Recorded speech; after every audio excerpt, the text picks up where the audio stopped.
ఖమ్మం జిల్లా సత్తుపల్లి జేవీఆర్ కిస్టారం ఓసీల్లో బొగ్గు ఉత్పత్తి నిలిచిపోయింది. నిన్న కురిసిన భారీ వర్షానికి జేవీఆర్ ఓసీలో 16,000 టన్నులు, కిస్టారం ఓసీలో 6,000 టన్నుల బొగ్గు ఉత్పత్తికి అంతరాయం ఏర్పడింది. ఉపరితల గనుల్లో భారీగా వరద నీరు చేరడంతో బొగ్గు గనుల బ్లాక్లు చిత్తడిగా మారాయి. దీంతో ఎక్కడికక్కడే బొగ్గు డంపర్ వాహనాలు నిలిచిపోయాయి. గనుల్లో నిలిచిపోయిన వర్షపు నీటిని మోటార్ల సాయంతో బయటకు పంపుతున్నారు కార్మికులు.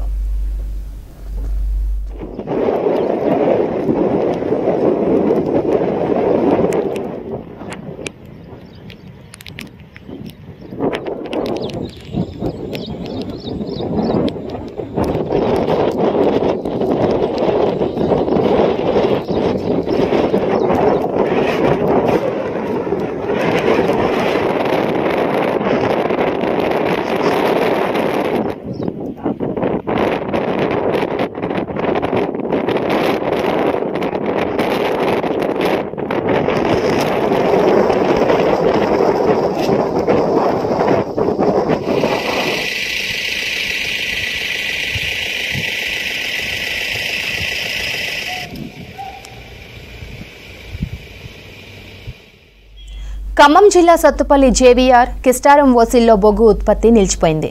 నిన్న కురిసిన భారీ వర్షానికి జేవీఆర్ ఓసీలో 16,000 టన్నులు, కిస్టారం ఓసీలో 6,000 టన్నుల బొగ్గు ఉత్పత్తికి అంతరాయం ఏర్పడింది. ఉపరితల గనుల్లో భారీగా వరద నీరు చేరడంతో బొగ్గు గనుల బ్లాకులు చిత్తడిగా మారాయి. దీంతో ఎక్కడికక్కడే బొగ్గు డంపర్ వాహనాలు నిలిచిపోయాయి. గనుల్లో నిలిచిపోయిన వర్షపు నీటిని మోటార్ల సాయంతో బయటకు పంపుతున్నారు కార్మికులు.